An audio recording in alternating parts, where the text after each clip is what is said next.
کہ اسلام بیسیکلی جو قرآن ہے وہ حاکموں کی کتاب ہے، یہ محکوموں کی کتاب نہیں ہے، یہ آپ کو کمپرومائز نہیں سکھاتی، یا آپ کو ڈنکی کی چوٹ پہ کہتی ہے کہ فلاں چیز ٹھیک ہے فلاں غلط۔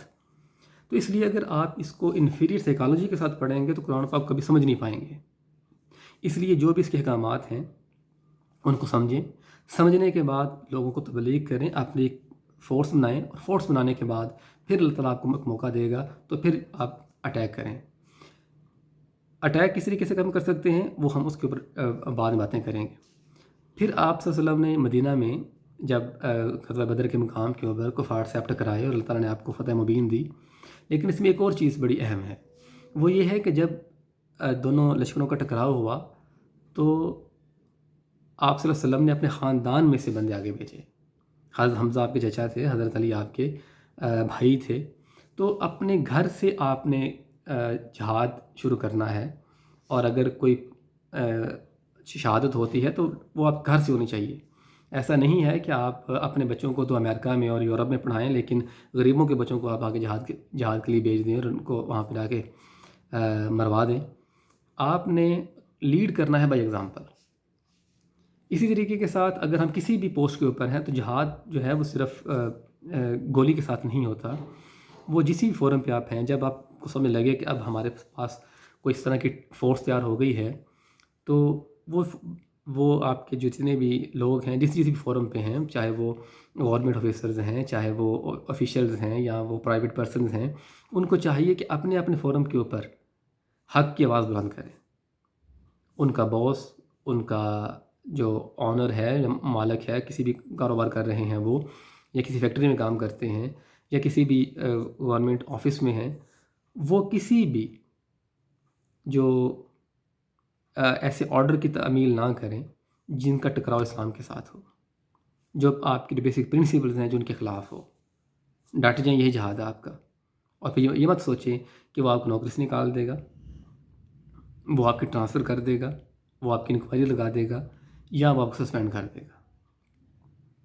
ہمارے سامنے جو خطرات ہیں وہ تو بہت تھوڑے ہیں، شاید ان تمام معاملات میں کہیں بھی جان جانے کا خطرہ نہیں ہے، لیکن اگر کہیں ہو بھی تو جان دی ہوئی اسی کی تھی، حق تو یہ ہے کہ حق ادا نہ ہوا۔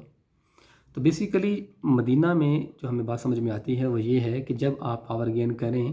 تو پھر میٹھی میٹھی تبلیغ سے کام نہیں چلتا، پھر آپ کو ٹکرانا پڑتا ہے باطل کے ساتھ، اور ان کو بتانا پڑتا ہے کہ نو دس از آور ٹائم، اور ہم آپ کو بتائیں گے کہ خدا کے نظام کو امپلیمنٹ کیسے کرتے ہیں۔ اور پھر اس کے بعد غزوہ احد کی اگر ہم بات کرتے ہیں تو اس میں پھر شکست بھی ہوتی ہے، ایک نبی کی فوج کو بھی شکست ہو سکتی ہے، تو پھر ہم تو شہ ہی کوئی نہیں۔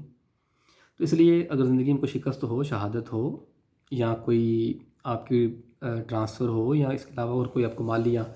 جانی نقصان ہو، تو وہ تو ہمارے لیے ایک آنر کی بات ہے کہ ہم نے ایک بڑے کاز کے لیے اپنے آپ کو قربان کیا، یا اپنی کوئی جو سہولیات تھیں ان کو قربان کیا۔ تو اس چیزوں کے اوپر ہم نے تھوڑا سا فوکس کرنا ہے، اور اسلام کی جو ریئل سائیکالوجی ہے اس کو سمجھنا ہے، کیونکہ جب ہم سیرت کی بات کرتے ہیں تو ہم اس کو صرف حضور صلی اللہ علیہ وسلم کی لائف ہی کنسیڈر کر کے پڑھتے ہیں۔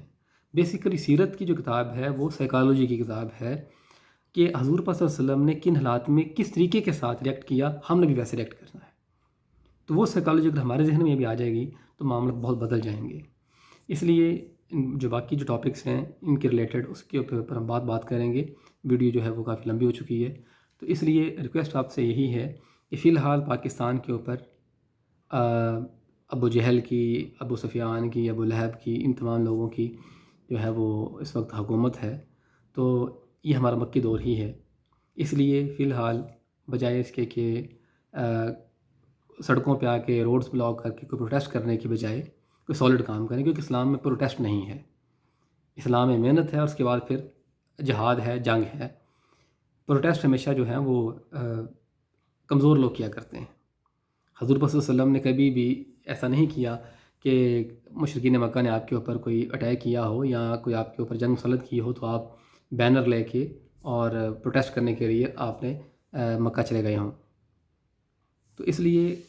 پروٹیسٹ کا کنسیپٹ کہیں بھی اسلام میں نہیں ہے۔ سب سے پہلے پاور گین کریں، اپنے بچوں کو، خود کو قرآن کی اور سیرت کی تعلیم دیں، اور اس کے بعد لمبا جو پلان ہے ہمارا وہ یہ ہے کہ اپنے بچوں کو سائنس اینڈ ٹیکنالوجی کی اس لیول کی تعلیم دیں کہ آج جو یہودی ہیں یا جو عیسائی ہیں جو ظلم کر رہے ہیں فلسطین کے اوپر،